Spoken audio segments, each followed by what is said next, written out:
En las profundidades del corazón de África se alzaba antaño un reino, cuya leyenda esconde historias que aún hoy están rodeadas de misterio. Durante 2000 años, los faraones egipcios sembraron de guerra las tierras del sur, la antigua Nubia. Egipto no cesó en su deseo de conseguir oro y riquezas, esclavizando a la población. Pero a medida que el poder de los faraones se disipaba, un nuevo y gran poder crecía, el de un reino olvidado hoy en día, un reino de mujeres. ¿Quién construyó estos soberbios templos? ¿Quiénes fueron las desconocidas y poderosas reinas negras? En la actualidad, los arqueólogos trabajan para desenterrar los secretos de una cultura que floreció durante 7 siglos a orillas del Nilo Medio. Los investigadores retiran el velo del olvido que cubría los palacios y pirámides del corazón de África.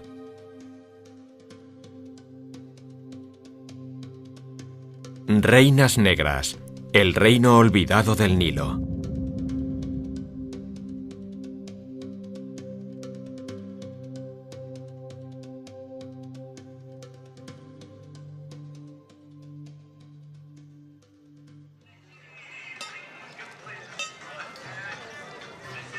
En el mercado de Shendi, al norte de Sudán, nos unimos al egiptólogo alemán Christian Loven, del Museo Kessner en Hannover. Desde hace siglos, en esta zona se produce una curiosa mezcla entre la cultura egipcia y la mediterránea. El egiptólogo Christian Loven muestra gran interés por los conflictos que surgieron a raíz de los encuentros entre los faraones y los habitantes del África Negra. Está siguiendo la pista de las reinas negras.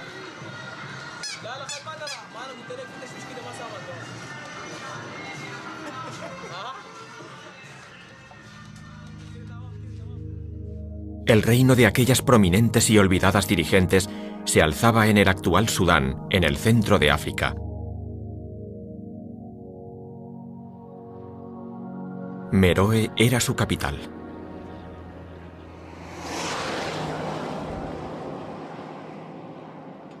Christian Loven se dirige a la montaña sagrada de las Reinas Negras.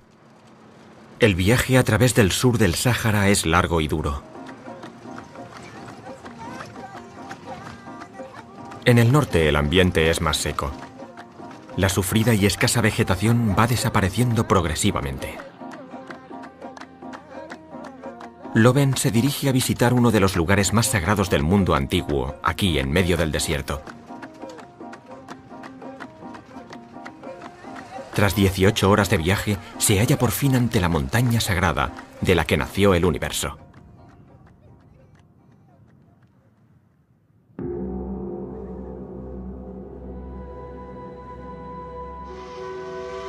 Gebel Barkal. La leyenda cuenta que el áspid de Egipto surgió de esta montaña sagrada en la aurora de los tiempos.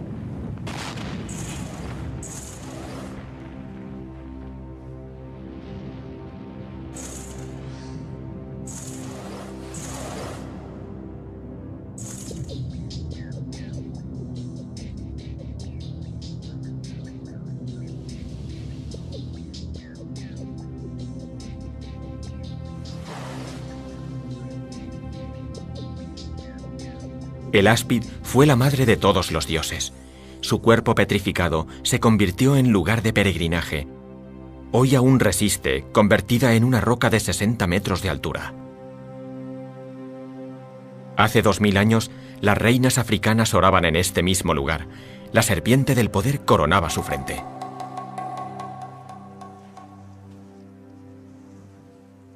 Murtada Mohamed, egiptólogo sudanés, conoce esta tierra como la palma de su mano.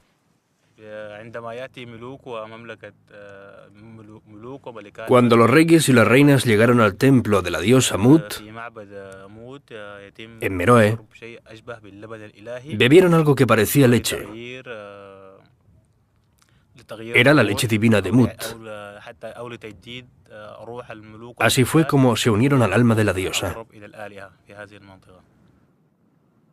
El templo de Mut fue excavado en las profundidades de la montaña sagrada, justo debajo de la serpiente de piedra.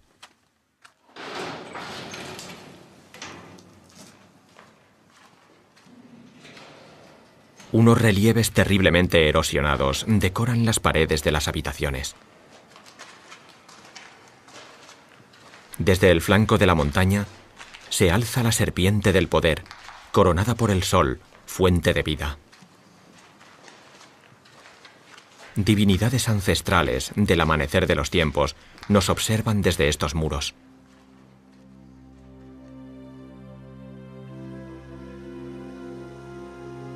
Aquí se unieron las reinas negras con la diosa Mut, esposa del creador del mundo, Amón.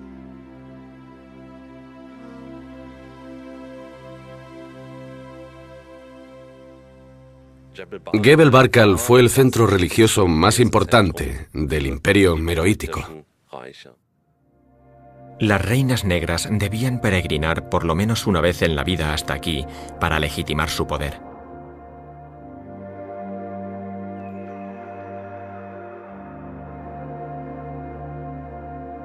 ¿Qué clase de fuerza emanaba de esta montaña?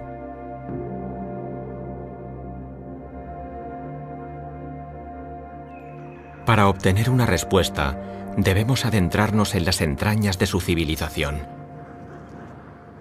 Nos dirigimos al sur, a Meroe, la capital de las reinas negras.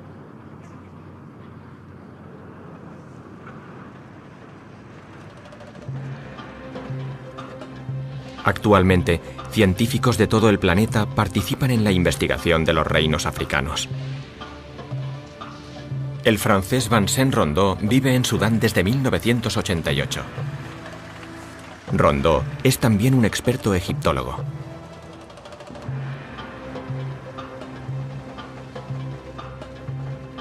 Desde que a los 11 años vio una imagen de Anubis, el dios egipcio de los muertos, vive fascinado por su cultura. Lleva 4 años estudiando vestigios de muros de la época meroítica.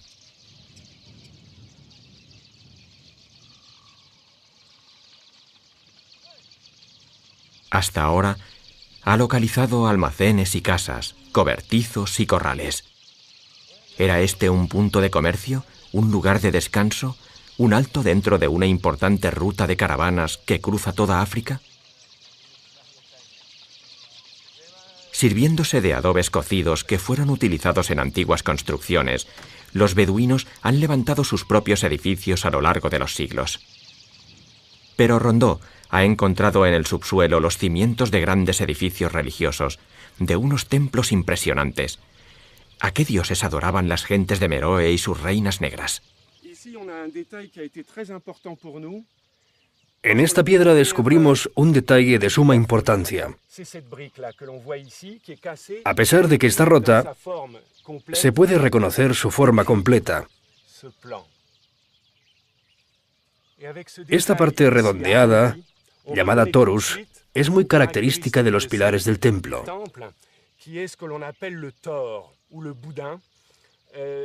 Es un ornamento que recorría todo el edificio para decorarlo.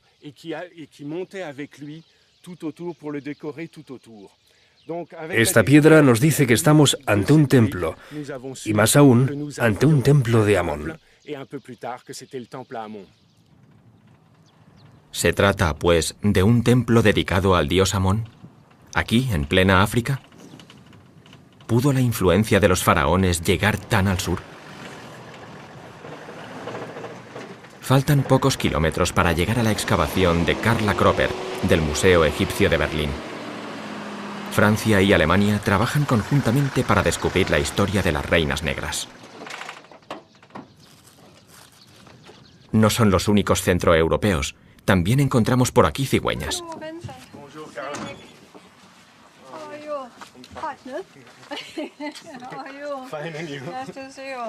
Las sepulturas de Naga se han convertido en estos últimos años en un punto de encuentro científico.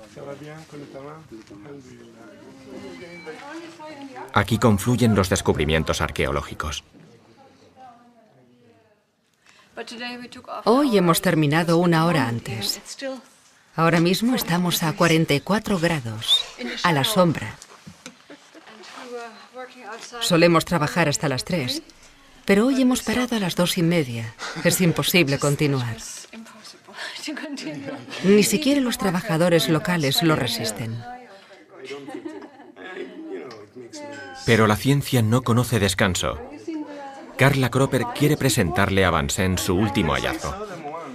El arqueólogo se pregunta si contribuirá a demostrar sus teorías. Las coincidencias son notables. También aquí, en Naga, son visibles los restos de la religión egipcia.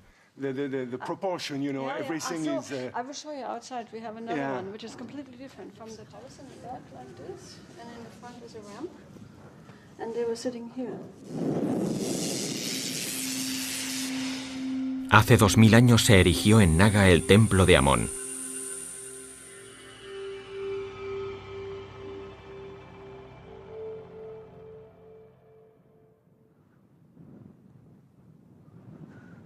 Las ruinas se conservan en buen estado.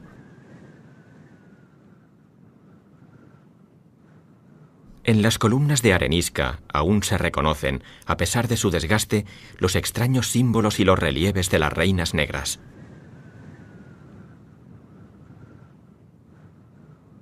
Las sacerdotisas africanas rezaban a Amón en estas salas. Al pueblo no le estaba permitida la entrada. La historia de las reinas negras de Meroe se esconde en una infinidad de fragmentos. Carla Cropper y sus colaboradoras intentan hacer que encajen, un trabajo minimalista y muy duro. Desde hace 10 años, Carla sigue el rastro de aquellas magníficas mujeres que marcaron la historia de Nubia durante 7 siglos.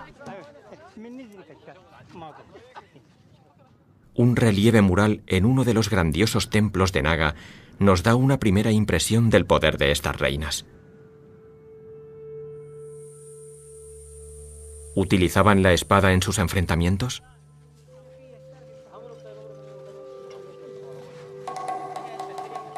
«55 beduinos trabajan para Carla Cropper. Se tienen que retirar cientos de metros cúbicos de arena y piedra. Tras más de 2000 años de inclemencias meteorológicas, una gruesa capa de sedimentos cubre las ruinas de otro templo descubierto recientemente.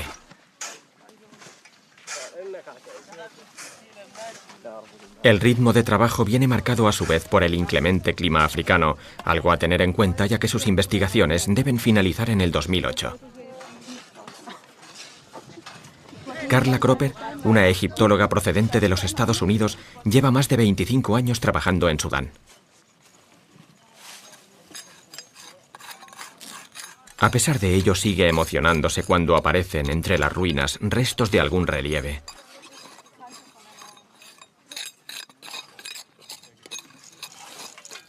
¿Cuándo se construyó este templo? Actualmente creemos que este templo, como el resto de la ciudad de Naga, se erigió entre el año 50 y 150 a.C., es decir, en la época meroítica. De alguna manera, correría paralela a las épocas griega, helénica y romana en Egipto. Pero se trata de una cultura sudanesa autónoma, de carácter local, que ya se había independizado y olvidado cualquier influencia egipcia.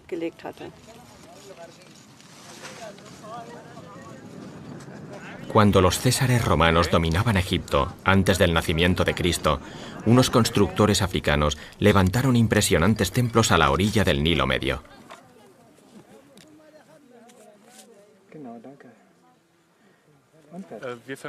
Estamos haciendo una proyección horizontal del templo. Medimos los ángulos y las distancias y luego entramos la información en el ordenador, que nos da un modelo basado en unos pocos puntos que podemos completar nosotros. O sea, que ahora estamos midiendo las piedras más grandes y después somos nosotros los que acabamos el dibujo. Carla se hace cargo de todo. No se le escapa ningún detalle. A pesar de que el calor es sofocante, el termómetro marca 50 grados a la sombra.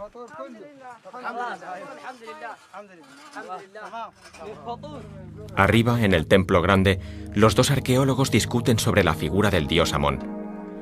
Esta escultura guarda poca semejanza con la representación griega. El Amón de Meroe parece un carnero. Curiosamente, en la antecámara, unos carneros de piedra guardan la paz del lugar. ¿Por qué razón las reinas negras le otorgaron una nueva forma al dios egipcio Amón? Esta clase de carnero que vemos aquí es, con toda certeza, un motivo africano local. Es incluso muy probable que el carnero, si consideramos que representa al dios Amón, fuese adoptado posteriormente por los egipcios. La forma de estos carneros es muy interesante. Son notablemente diferentes de los de Egipto.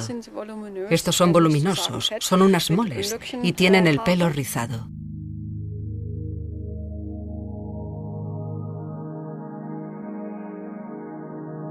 En estas salas sagradas se veneraba a un Amón africano.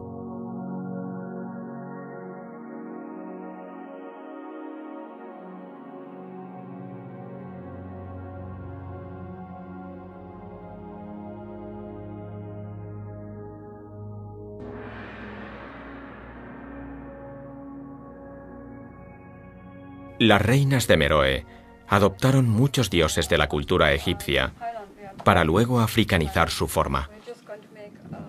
Pero los faraones impusieron por la fuerza su cultura a los pueblos africanos. Durante 2 siglos, las tierras sureñas de Nubia sufrieron la presión de Egipto.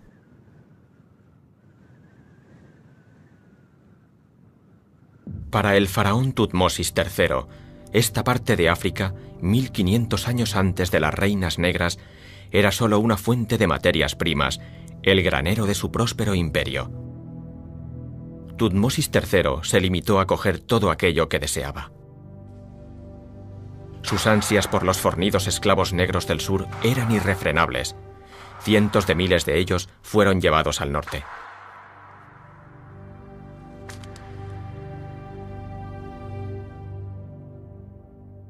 El oro de los faraones procedía de las minas de Nubia. Los esclavos negros lo extraían y lo transportaban Nilo arriba.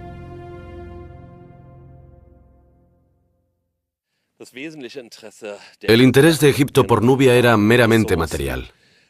Recursos como el tan buscado oro egipcio y los esclavos se encontraban en Nubia, punto clave a su vez de un corredor hacia el África interior, por el que se transportaban objetos de lujo hasta Egipto. Por esta razón, Egipto debía controlar Nubia. Tutmosis hizo como sus antecesores y predecesores. Nubia, con sus rutas comerciales, su oro y sus esclavos, aseguraba la unidad del poder y el bienestar de la nación.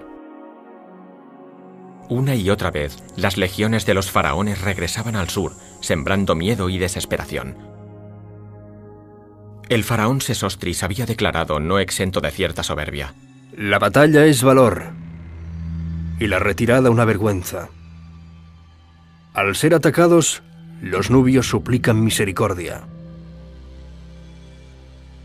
No son un pueblo que merezca respeto alguno. Son enemigos de corazón débil. El faraón lo ha visto con sus propios ojos. Es la verdad.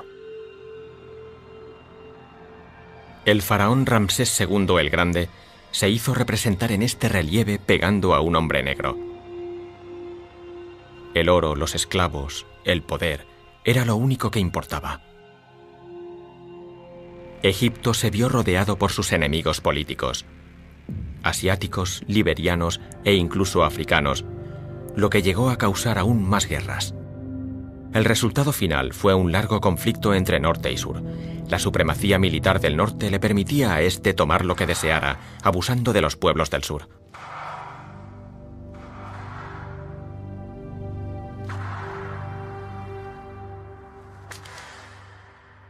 Pero cuando el poder de los faraones se debilitó, los pueblos africanos se rebelaron. Desde el 200 a.C., las reinas negras dominaron las tierras de Meroe. Sus arqueros más veloces protegían las principales rutas comerciales.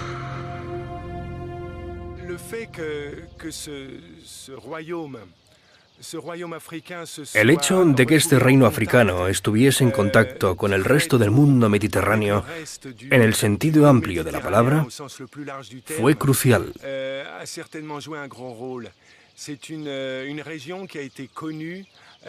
El reino de Meroe mantenía relaciones económicas, militares y diplomáticas con los territorios vecinos del norte,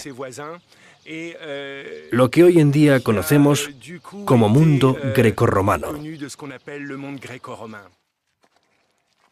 El reino de las Reinas Negras se situaba exactamente en el cruce de las dos rutas comerciales más importantes que atravesaban el continente.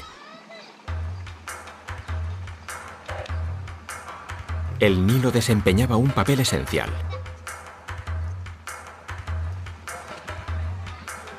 Durante siglos, el río que nace en el corazón de África fue la arteria vital del país, asegurando en mitad del desierto una inagotable fuente de agua dulce para la supervivencia y la fertilidad.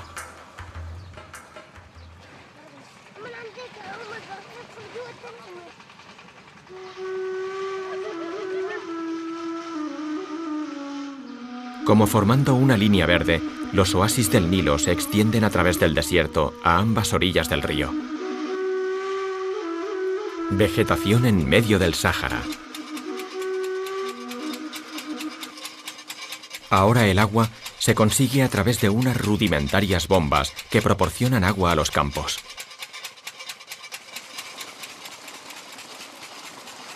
Pero para este pueblo del Nilo, el día a día apenas ha cambiado desde el tiempo de las Reinas Negras. Es el agua la que sigue marcando la diferencia entre la vida y la muerte. El modo de vida no ha cambiado desde hace siglos. Estas imágenes bien podrían ser de la época del Imperio Meroítico.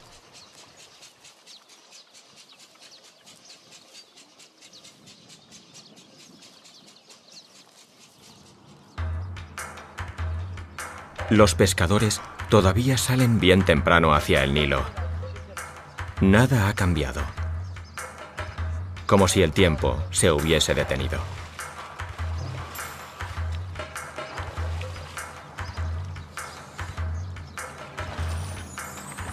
Sin el Nilo, las culturas de Egipto o Sudán nunca habrían existido.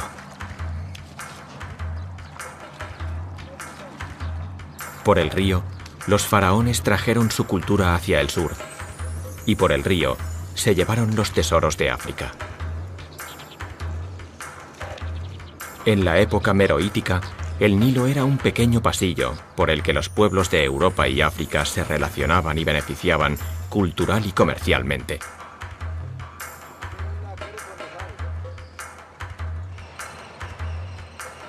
El puente más cercano está a 800 kilómetros al sur.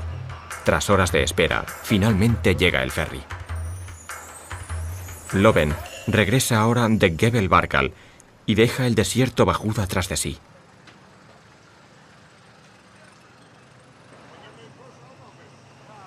Seguimos rumbo a Meroe a través del Nilo. Como telón de fondo, uno de esos atardeceres que solo brinda África.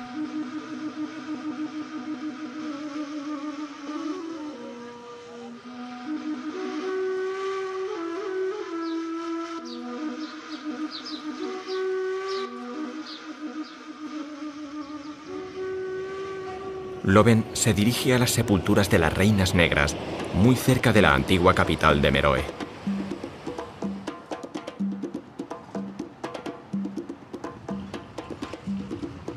Aquí se reúne con Vincent Rondeau. Son viejos amigos y han pasado muchos años juntos en Egipto.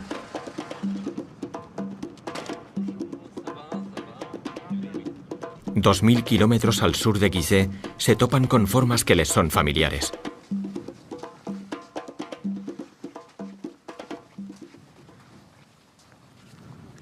Pirámides. Han pasado 2000 años. Y aún resulta imposible resistirse a la mágica atmósfera del lugar.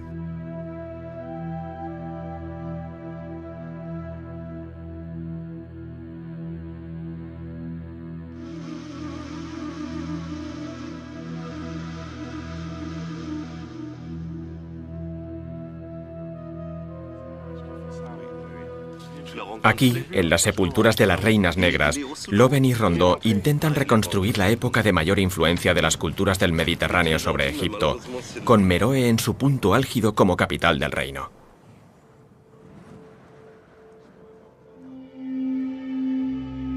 En este lugar, las reinas negras son conocidas por el nombre de Candace. Este fue el sitio que las Candaces eligieron para ser enterradas según el ritual egipcio. Más de 2000 años después de la época de los faraones, solo en esta necrópolis encontramos más pirámides que en todo Egipto.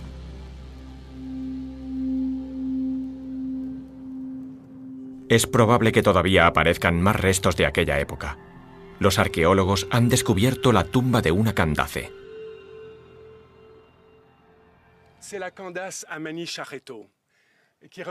Se trata de la Candace Amanisaketo. Está mutilando a un rival.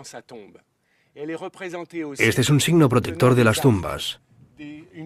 Lleva un arco y una lanza, lo que confirma su papel en la sociedad meroítica.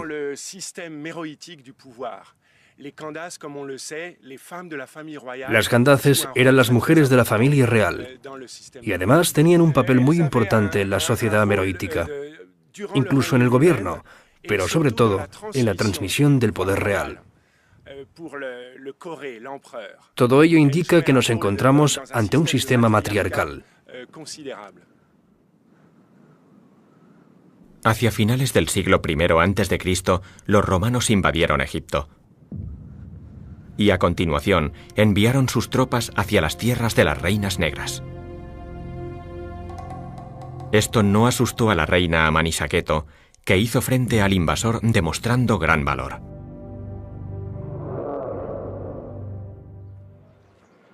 En la actualidad, las estudiantes de arqueología de la Universidad de Jartum se sienten especialmente orgullosas de la resistencia ofrecida por esta reina hace más de 2000 años.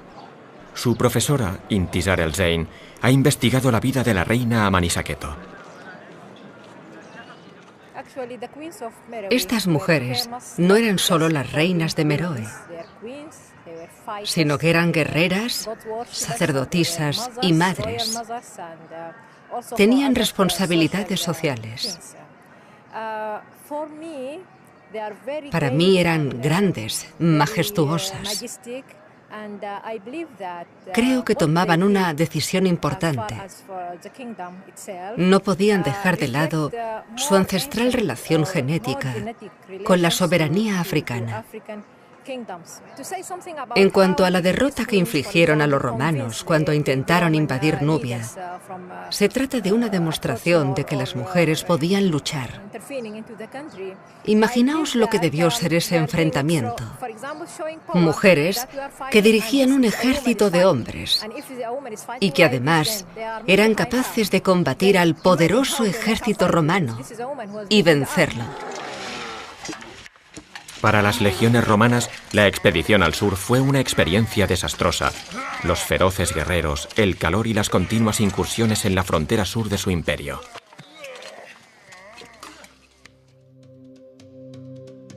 En la capital de Meroe se encontró un busto de bronce del emperador Augusto. ¿Se trataba tal vez de un trofeo de guerra?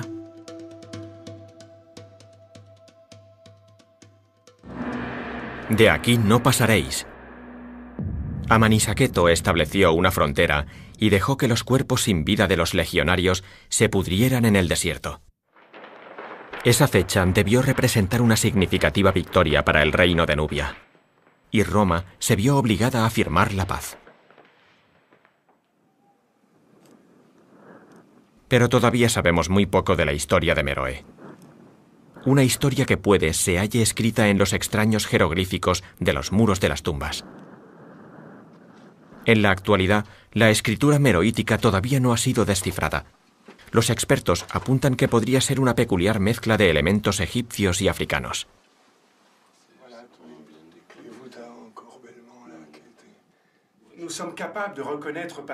Conocemos los nombres de los dioses, de los reyes y reinas, escritos en sus tumbas. También podemos reconocer palabras procedentes de la lengua egipcia. Todo esto se descubrió partiendo del nombre de la reina Amanitore. A la derecha del texto egipcio aparece también el mismo texto escrito con jeroglíficos meroíticos. De esta forma conocemos las letras del alfabeto.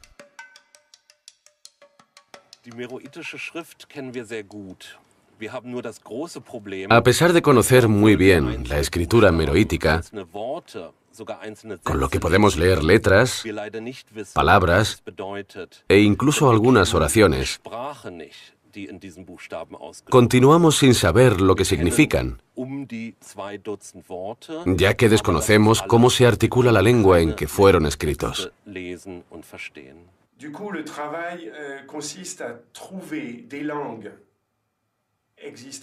Ahora nuestro objetivo es encontrar alguna lengua viva que pudiera ayudarnos a descifrar la desaparecida lengua meroítica.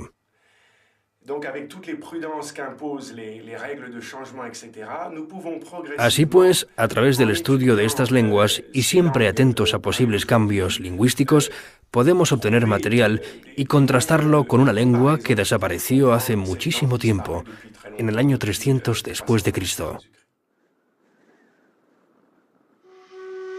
¿Qué misterios se esconden en estos jeroglíficos? No podemos saberlo todavía.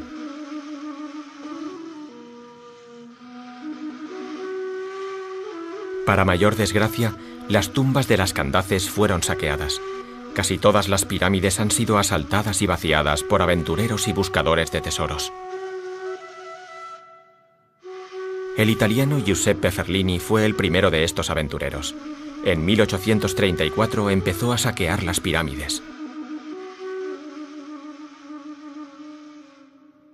Allí encontró los legendarios tesoros y riquezas de las Candaces.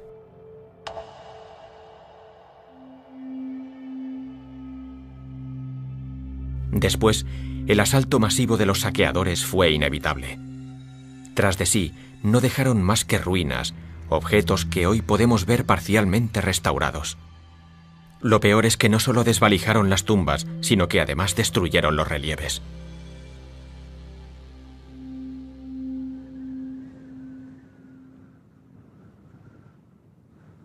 En aquella época, las pirámides de Meroe constituyeron el proyecto arquitectónico más ambicioso del continente africano, tal y como vemos en esta reconstrucción.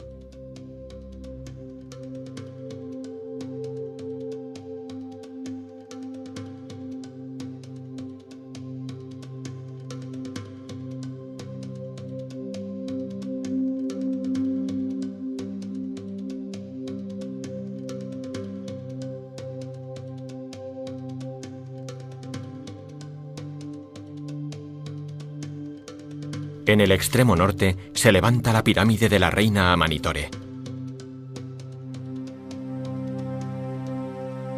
Muchos de estos templos se decoraron con imágenes de las Candaces, imágenes que originalmente estaban pintadas. En este relieve vemos a la reina con su familia, con un colorido traje ante un dios león. A su lado está su marido, el rey Natakamani, y su hijo Africankare. El dios león los bendice con el símbolo egipcio de la vida. Amanitore se legitimaba así ante su pueblo.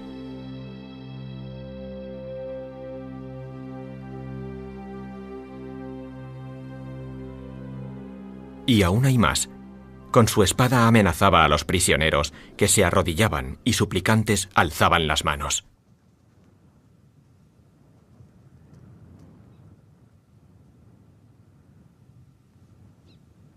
Pero ¿quién fue realmente esta poderosa mujer?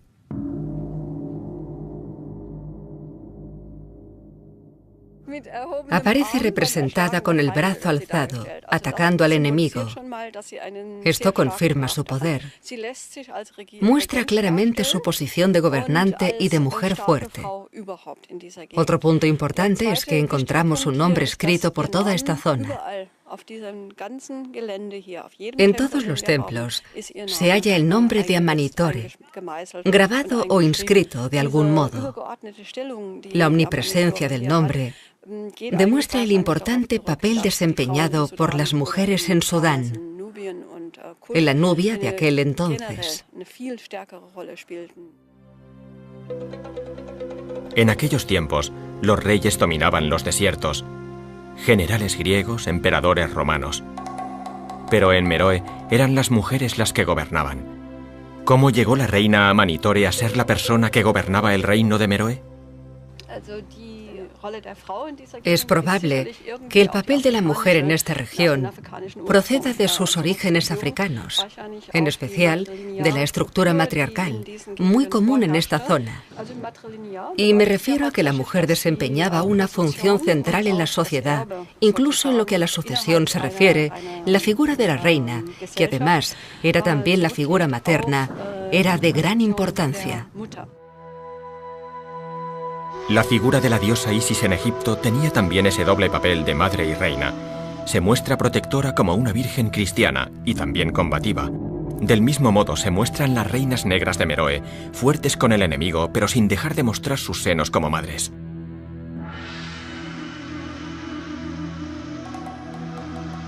Se muestra la sensualidad del cuerpo femenino y la fertilidad. Todo ello es una representación del bienestar en la tradición del continente africano.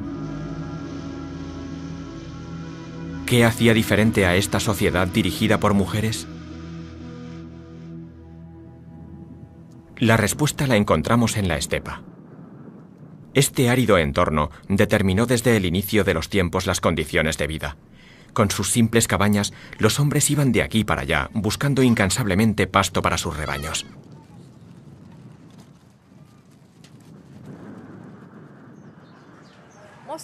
La mayoría de los estudios se centran en los palacios y los templos. Para entender el papel de la mujer de a pie, también deberíamos estudiar los asentamientos más a fondo. Olvidemos por un momento a las reinas. La mujer tradicional, ¿qué papel desempeñaba? ¿Qué hacía habitualmente? Según la tradición africana, la mujer era el centro de la familia. Al igual que los dioses, tenía la capacidad de generar vida. La madre era la propietaria de todo, y sus hijas eran las herederas. A cualquier hombre le agradaba la idea de casarse con una mujer fuerte y fértil.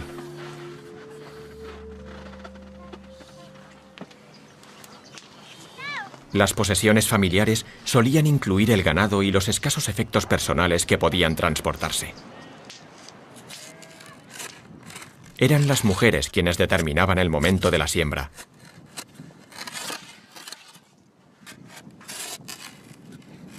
El durrag, el mijo típico del Sudán, era hace 2000 años el alimento básico de los nómadas esteparios y de las reinas de Meroe.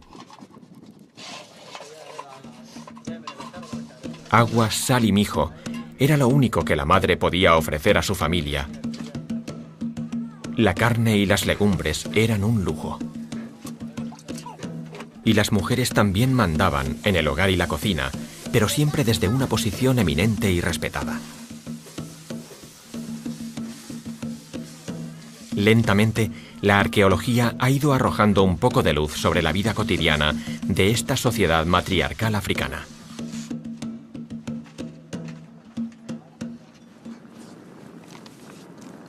Sabemos que los hombres se hacían cargo del trabajo físico más duro. Construían los palacios de piedra y las cabañas de adobe.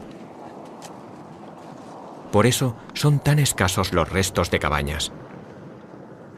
Con la lluvia, el material se deshacía. Esto dificulta la tarea de reconstruir la vida cotidiana de la sociedad meroítica.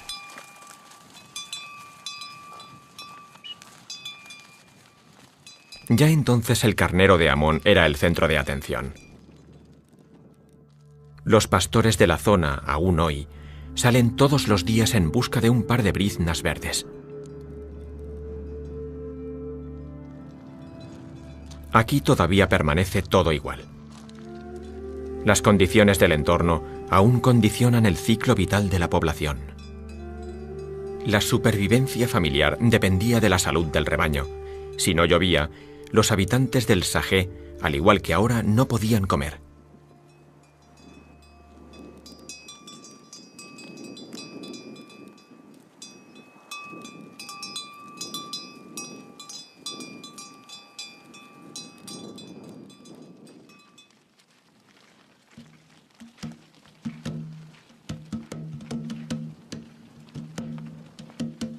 Ambos sexos tenían las mismas preocupaciones: el pan, el mijo, la salud y, por encima de todo, el agua.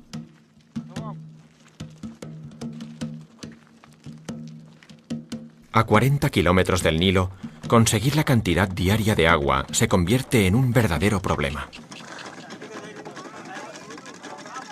Se trataba de sobrevivir gracias a una buena organización, una administración muy eficaz que no excluía el poder levantar los templos. El agua es el oro de la estepa. El agua es la vida. Y aquí, lejos del Nilo, es necesario transportarla, extraerla desde una profundidad de 65 metros.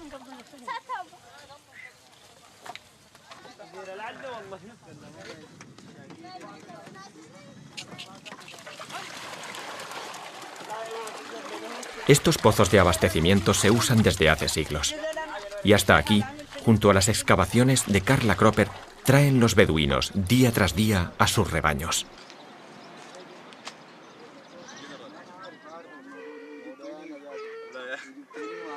Los arqueólogos han llegado hasta aquí para estudiar y arrojar luz sobre cómo se organizaba esta sociedad hace 2000 años. Los carneros de Amón han resistido los avatares de la historia y vuelven a ser testigos de cómo una mujer sigue liderando la situación. Se trata de Carla Cropper, directora de la excavación. Los hombres atienden sus instrucciones, algo que no deja de sorprender. La arqueóloga se ha adaptado a las costumbres africanas rápida y fácilmente. ¿Pero no habían descansado ya? Yala.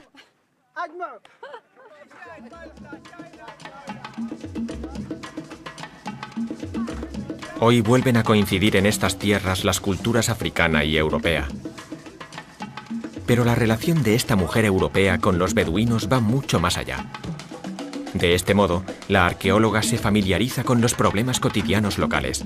Esto le ayuda en su reconstrucción del pasado. Sirviéndose de sofisticados métodos arqueológicos, Carla registra minuciosamente todos los hechos y datos. Recientemente han realizado un descubrimiento fascinante. En esta inscripción meroítica aparecen una serie de letras.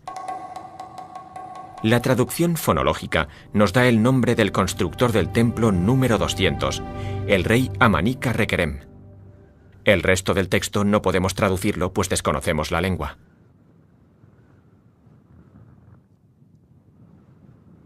Lentamente se acumula la información que permite obtener una perspectiva global.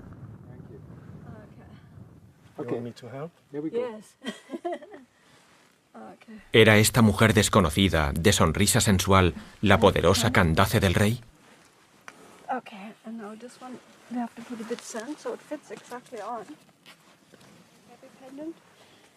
El reino olvidado del Nilo esconde una historia. ¿Es este el retrato de su rey, Amanica Rekerem?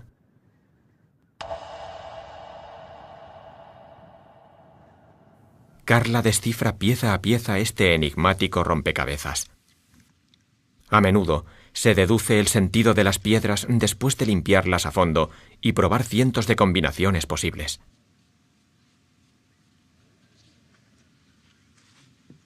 Ha fotografiado cada una de las casi 1000 piezas de piedra. Además, también anota todas sus características.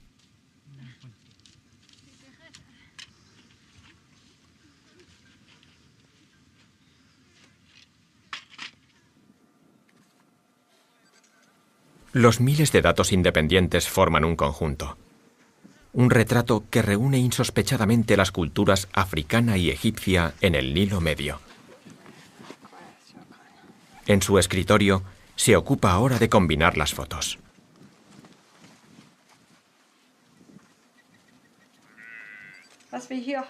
Lo que tengo aquí es un primer intento de reproducir el muro del templo número 200.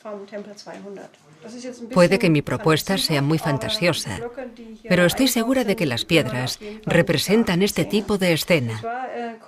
Se ve claramente que aparecen dos personajes. En la parte derecha vemos un brazo levantado hacia atrás, con parte de una espada. Este solo puede ser el rey, que con un poderoso gesto se dispone a atacar a sus enemigos.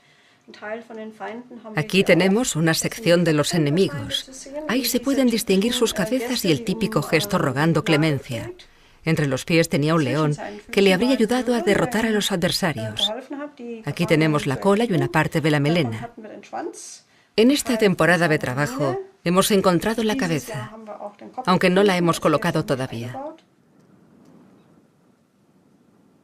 Esta parte del relieve cobra ahora sentido. Son las garras del león. Amenaza a los prisioneros que, temerosos, alzan los brazos. Esta representación del poder se asemeja sorprendentemente a la imagen de Amanitore en un templo contiguo. Temerosas manos levantadas y un poderoso león. Junto a la serpiente de Gebel Barkal y el dios Amón, con cabeza de carnero, es obvio que el león también jugaba un papel importante en el reino. 2000 años atrás, los grandes felinos inspiraban miedo y pavor en estas estepas. Christian Loven se adentra en las ruinas en busca del dios con forma de león.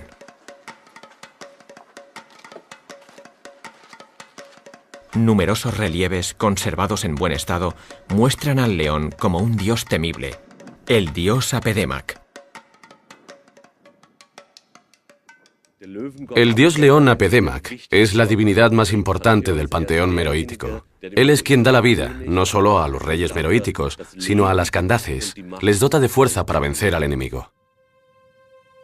En la cultura meroítica abundan los templos dedicados al poderoso dios león, el león de la vida.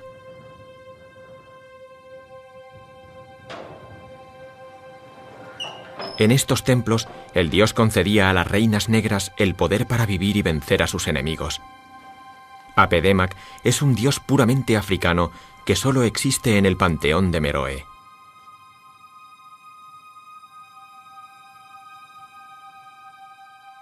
Pero las Candaces adoraban de igual manera a Isis y Osiris.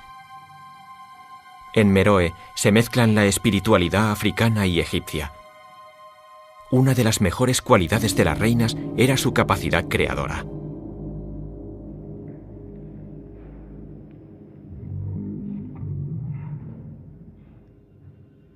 Junto a su dios león, las mujeres de Meroe levantaron una sociedad fuerte y loable. Pero siempre permanecieron abiertas a estímulos exteriores, mezclando lo tradicional con lo desconocido. Tal vez en eso radicaba la fuerza de esta cultura y el secreto de su supervivencia durante 7 siglos. Llegaban a combinar elementos egipcios, meroíticos, incluso helenísticos, todo ello en una sola obra arquitectónica.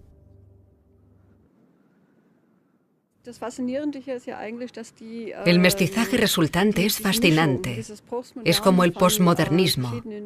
Es extraordinario que los constructores locales fueran capaces de mezclar tan diferentes estilos, sin complicaciones. Posmodernismo con 2000 años de historia.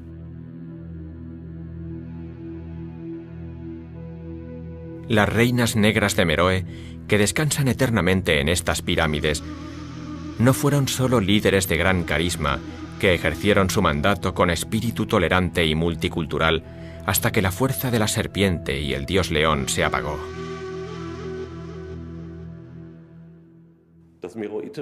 El imperio meroítico, al igual que los demás, debía defenderse de sus enemigos. Fue el reino cristiano de Aksum, predecesor de la actual Etiopía, el que dio el golpe de gracia a los meroíticos en la primera mitad del siglo IV después de Cristo. Pero fueron los nómadas de la zona, con sus continuas incursiones en las ciudades meroíticas, los que terminaron definitivamente con el reino de Meroe.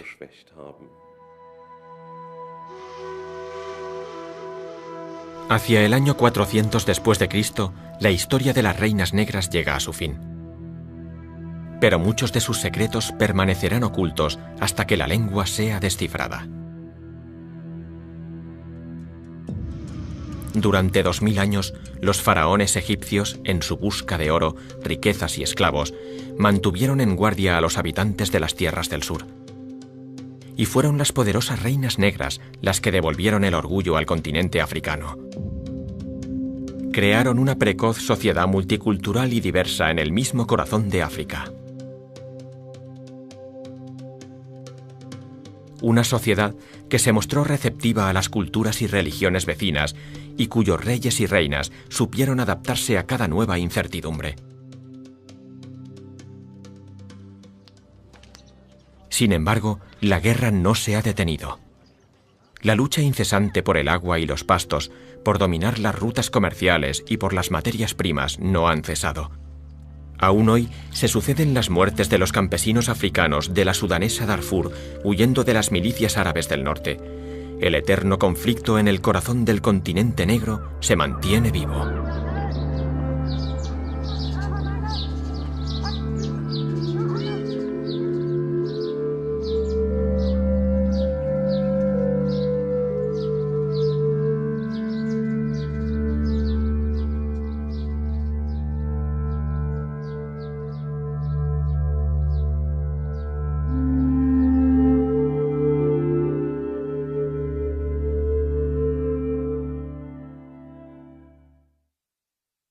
La serpiente del poder coronaba su frente.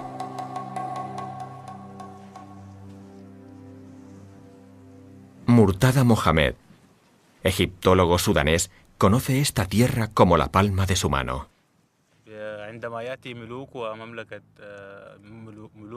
Cuando los reyes y las reinas llegaron al templo de la diosa Mut, en Meroe, bebieron algo que parecía leche.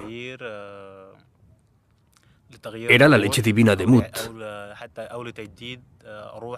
Así fue como se unieron al alma de la diosa. El templo de Mut fue excavado en las profundidades de la montaña sagrada, justo debajo de la serpiente de piedra.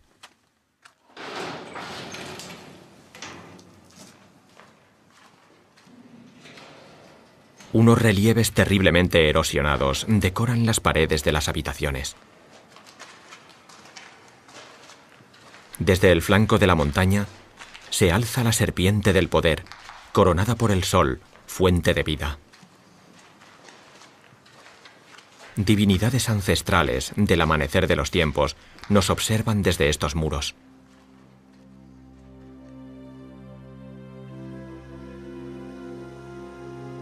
Aquí se unieron las reinas negras con la diosa Mut, esposa del creador del mundo, Amón.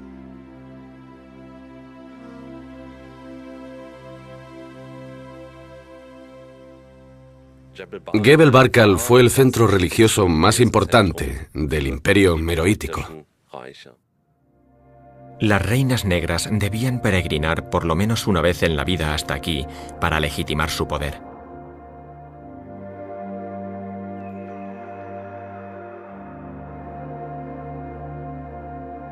¿Qué clase de fuerza emanaba de esta montaña?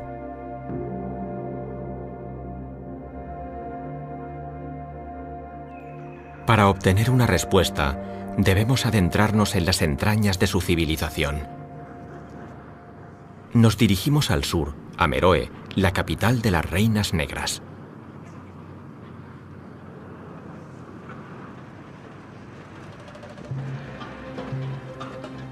Actualmente, científicos de todo el planeta participan en la investigación de los reinos africanos.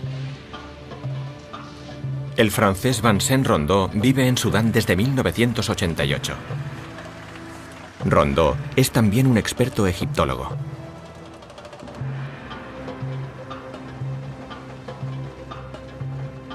Desde que a los 11 años vio una imagen de Anubis, el dios egipcio de los muertos, vive fascinado por su cultura.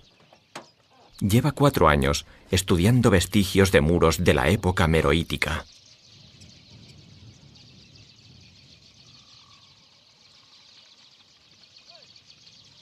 Hasta ahora ha localizado almacenes y casas, cobertizos y corrales.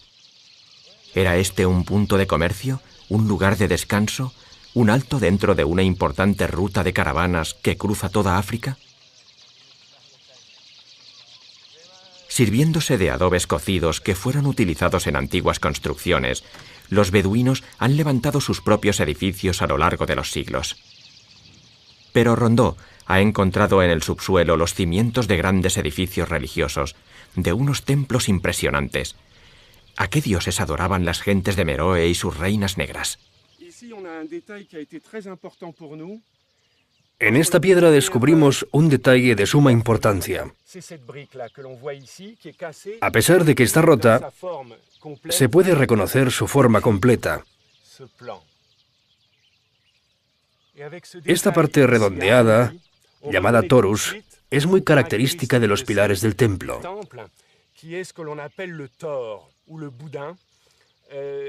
Es un ornamento que recorría todo el edificio para decorarlo.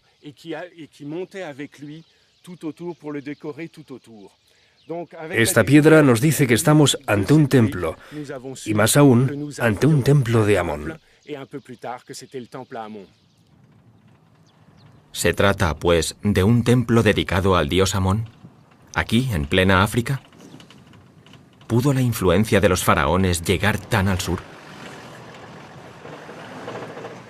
Faltan pocos kilómetros para llegar a la excavación de Carla Cropper del Museo Egipcio de Berlín. Francia y Alemania trabajan conjuntamente para descubrir la historia de las reinas negras. No son los únicos centroeuropeos. También encontramos por aquí cigüeñas.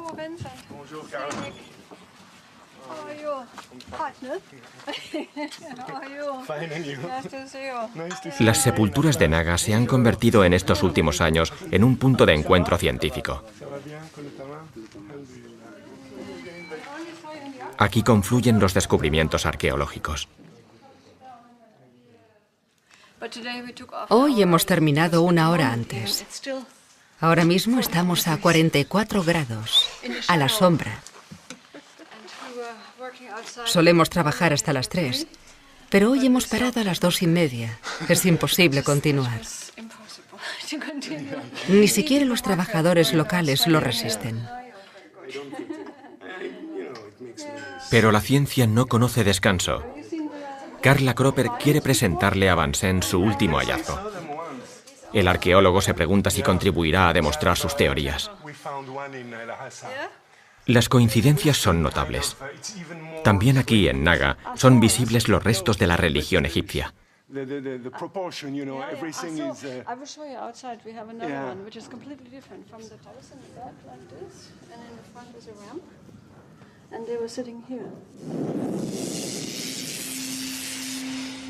Hace 2000 años se erigió. En las profundidades del corazón de África se alzaba antaño un reino, cuya leyenda esconde historias que aún hoy están rodeadas de misterio. Durante 2000 años, los faraones egipcios sembraron de guerra las tierras del sur, la antigua Nubia. Egipto no cesó en su deseo de conseguir oro y riquezas, esclavizando a la población.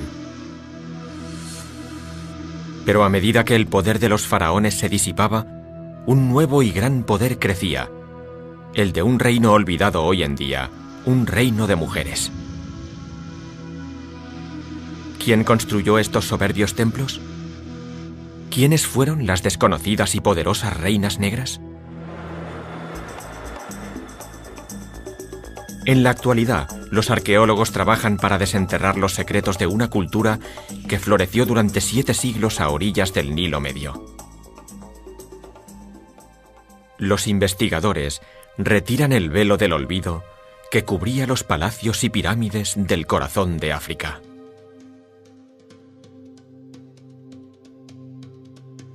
Reinas negras, el reino olvidado del Nilo.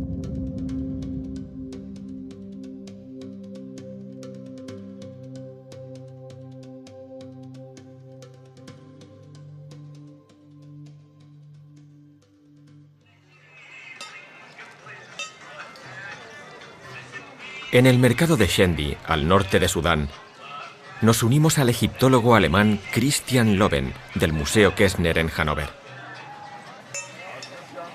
Desde hace siglos, en esta zona se produce una curiosa mezcla entre la cultura egipcia y la mediterránea. El egiptólogo Christian Loven muestra gran interés por los conflictos que surgieron a raíz de los encuentros entre los faraones y los habitantes del África Negra. Está siguiendo la pista de las reinas negras.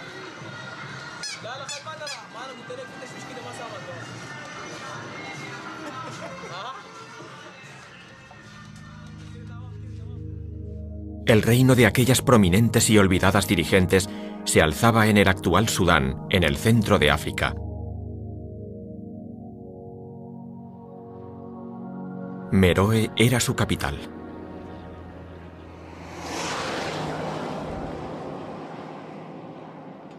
Christian Loven se dirige a la montaña sagrada de las Reinas Negras. El viaje a través del sur del Sáhara es largo y duro.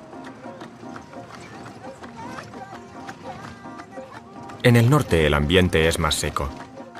La sufrida y escasa vegetación va desapareciendo progresivamente. Loven se dirige a visitar uno de los lugares más sagrados del mundo antiguo, aquí en medio del desierto.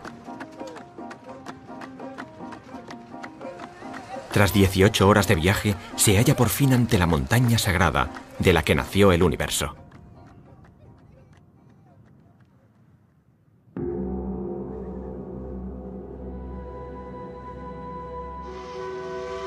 Gebel Barkal. La leyenda cuenta que el áspid de Egipto surgió de esta montaña sagrada en la aurora de los tiempos.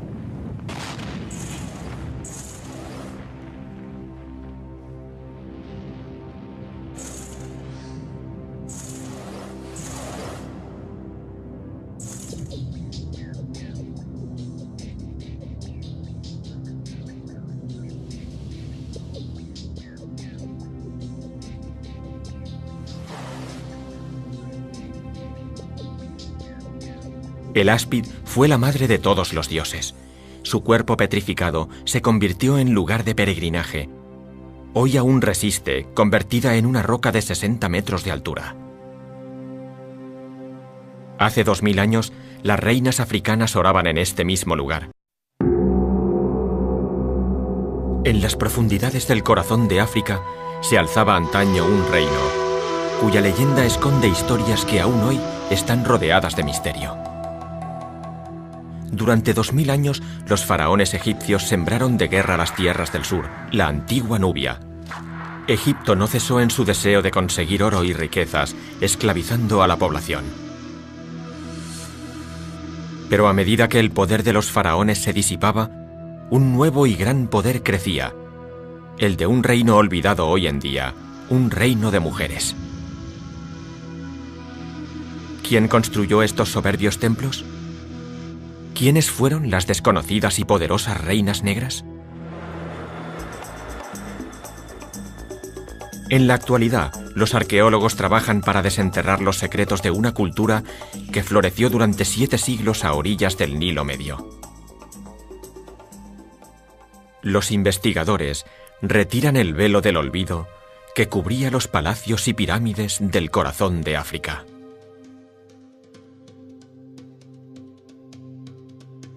Reinas Negras, el reino olvidado del Nilo.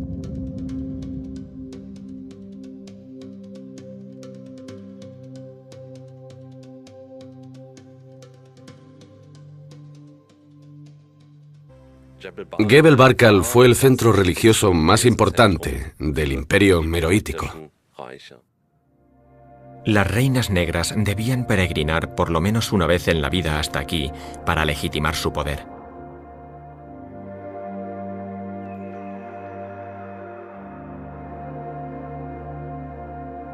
¿Qué clase de fuerza emanaba de esta montaña?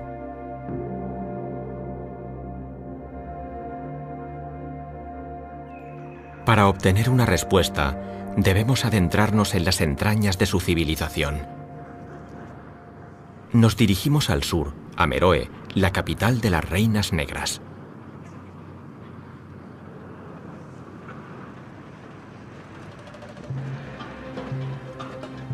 Actualmente, científicos de todo el planeta participan en la investigación de los reinos africanos. El francés Vincent Rondeau vive en Sudán desde 1988. Rondeau es también un experto egiptólogo.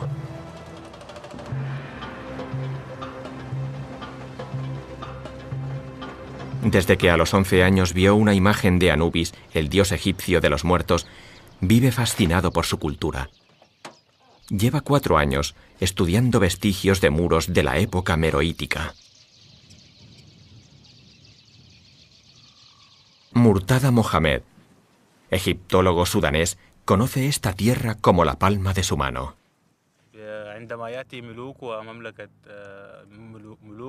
Cuando los reyes y las reinas llegaron al templo de la diosa Mut, en Meroe, bebieron algo que parecía leche. Era la leche divina de Mut. Así fue como se unieron al alma de la diosa.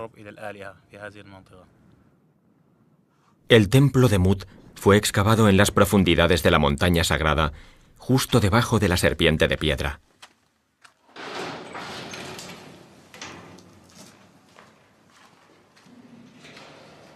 Unos relieves terriblemente erosionados decoran las paredes de las habitaciones. Desde el flanco de la montaña se alza la serpiente del poder, coronada por el sol, fuente de vida. Divinidades ancestrales del amanecer de los tiempos nos observan desde estos muros.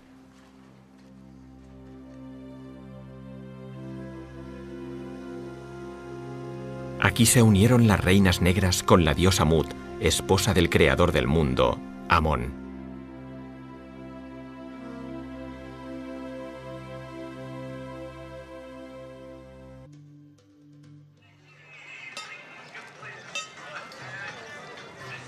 En el mercado de Shendi, al norte de Sudán, nos unimos al egiptólogo alemán Christian Loven, del Museo Kessner en Hannover. Desde hace siglos, en esta zona se produce una curiosa mezcla entre la cultura egipcia y la mediterránea. El egiptólogo Christian Loven muestra gran interés por los conflictos que surgieron a raíz de los encuentros entre los faraones y los habitantes del África Negra. Está siguiendo la pista de las reinas negras.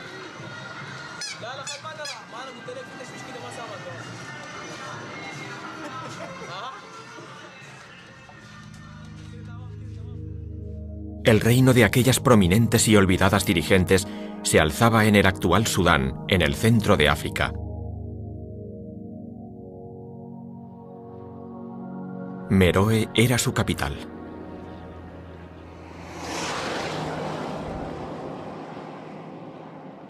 Christian Loven se dirige a la montaña sagrada de las Reinas Negras. El viaje a través del sur del Sáhara es largo y duro. En el norte el ambiente es más seco. La sufrida y escasa vegetación va desapareciendo progresivamente. Loven se dirige a visitar uno de los lugares más sagrados del mundo antiguo, aquí en medio del desierto. Tras 18 horas de viaje, se halla por fin ante la montaña sagrada de la que nació el universo.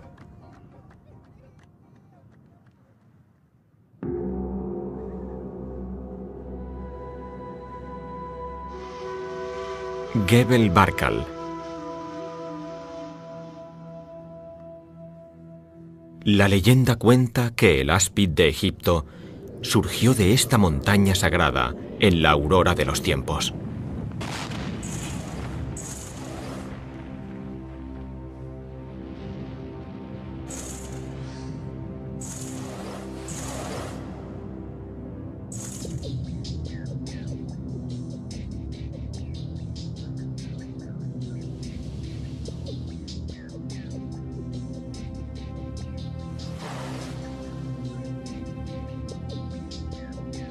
El áspid fue la madre de todos los dioses.